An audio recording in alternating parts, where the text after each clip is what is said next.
Coucou tout le monde, alors aujourd'hui j'ai essayé les jeux de société. Alors voilà, en ce moment je suis tombé en amour pour les jeux de société. Du coup je passe des nuits à jouer avec mes potes et je me suis rendu compte qu'il y a différents moyens d'appréhender un jeu de société. Donc je vais vous faire un récapitulatif des différents profils de joueurs que vous pourrez rencontrer. Alors tout d'abord, on a le gros poisseux. Parce que qui dit jeu dit facteur chance. Et lui, la chance, il en a pas. Il sait pas ce que c'est. C'est celui qui au Monopoly tombe à chaque tour sur la case taxe de luxe et qui enchaîne sur impôt sur le revenu. C'est le seul sur Terre à perdre en 3 coups au puissance 4 et à se manger tous les plus 4 au Uno. A contrario, t'as celui qui a le cul bordé de nouilles. À moi 5. 3, 4, 5. Oh, chance. Vous gagnez la partie.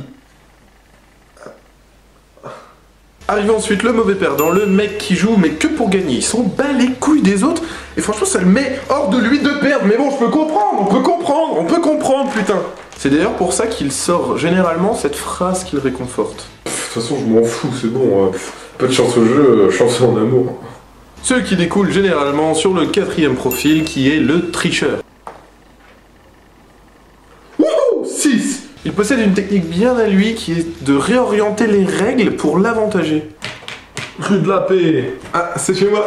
Nickel, vas-y, tiens, je t'achète. Bah, tu peux pas, c'est chez moi. Mais bien sûr que si, on peut, putain. Même que tous les joueurs, après, ils doivent passer leur tour. T'es sûr de ça? Bon, écoute, je connais les règles du Monopoly quand même. Ensuite, t'as le mec qui est complètement fair play. Lui, il s'en fout de perdre ou de gagner, il est là pour s'abuser. Limite, c'est lui souvent qui va faire pour que ça soit vachement équitable entre les joueurs. Ta gueule! Merci. Après, t'as le mec qui est nul au jeu.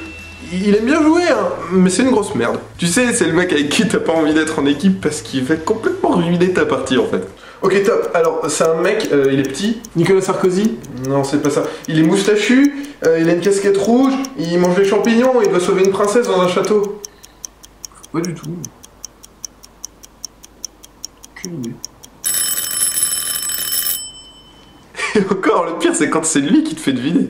Alors top, alors c'est facile, c'est un mec, c'est un clown. Bozo le clown? Non mais presque, en fait il vend des sandwichs gras et les enfants ils l'aiment bien. Ah c'est dommage, t'as failli trouver, c'était Ronaldo. Ensuite dans le même style, t'as le mec qui comprend jamais les règles. T'as beau lui expliquer et lui réexpliquer les règles 100 fois, il comprend jamais rien. Et à la fin tu comptes les points de victoire à celui qui en a le plus, il a gagné. J'ai pas compris. Et tu peux poser une carte seulement si c'est la même couleur ou le même chiffre. J'ai pas compris. Bon, tu lances un dé et si c'est 6, t'as gagné. J'ai pas compris. Ah, j'ai failli oublier le méchant. Car en effet, certains de tes potes se révèlent être des vraies saloperies pendant les jeux. Oh putain, j'arriverai jamais à le battre, il est beaucoup trop fort pour moi. Ah putain, pas de chance mec. Bon, bah tu sais quoi, joue ça, ça fait c'est toi qui combats le monstre, tu perds 4 niveaux et je te vole tous tes objets. Après, s'il fait ça, la réaction dépendra du profil du joueur qu'il a en face. Bien joué, mec.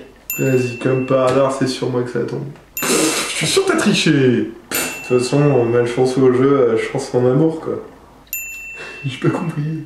Et enfin, pour finir, tu as la meuf. Elle, tu vois, elle a le pouvoir de corruption absolu sur les autres joueurs. Ah oui, un monstre! Ah bien joué, si t'arrives à battre le monstre, t'as gagné la partie. Ah ça c'est cool! Ah, mais ça risque d'être chaud, il faut que tu réussisses à convaincre quelqu'un de t'aider. Bon allez, si tu m'aides, je te montre mes seins. D'accord. Si je devais ajouter un 10e joueur, ça serait moi. Le mec fair play, bon joueur, qui gagne tout le temps, parce qu'il est bon, qui apporte vraiment quelque chose au jeu, qui le rend d'autant plus savoureux. Voilà, j'ai fini, c'était les différents profils de joueurs que vous pourriez rencontrer pendant une partie de jeux de société. Et si vous aimez les jeux de société, faites un tour sur tricktrack.fr, ça vous permettra d'avoir plein d'infos dessus et tout et tout. C'est une pub! Ouais. Ah d'accord. Voilà, sur ce, je vous fais plein de gros bisous, je vous dis à la prochaine, ciao!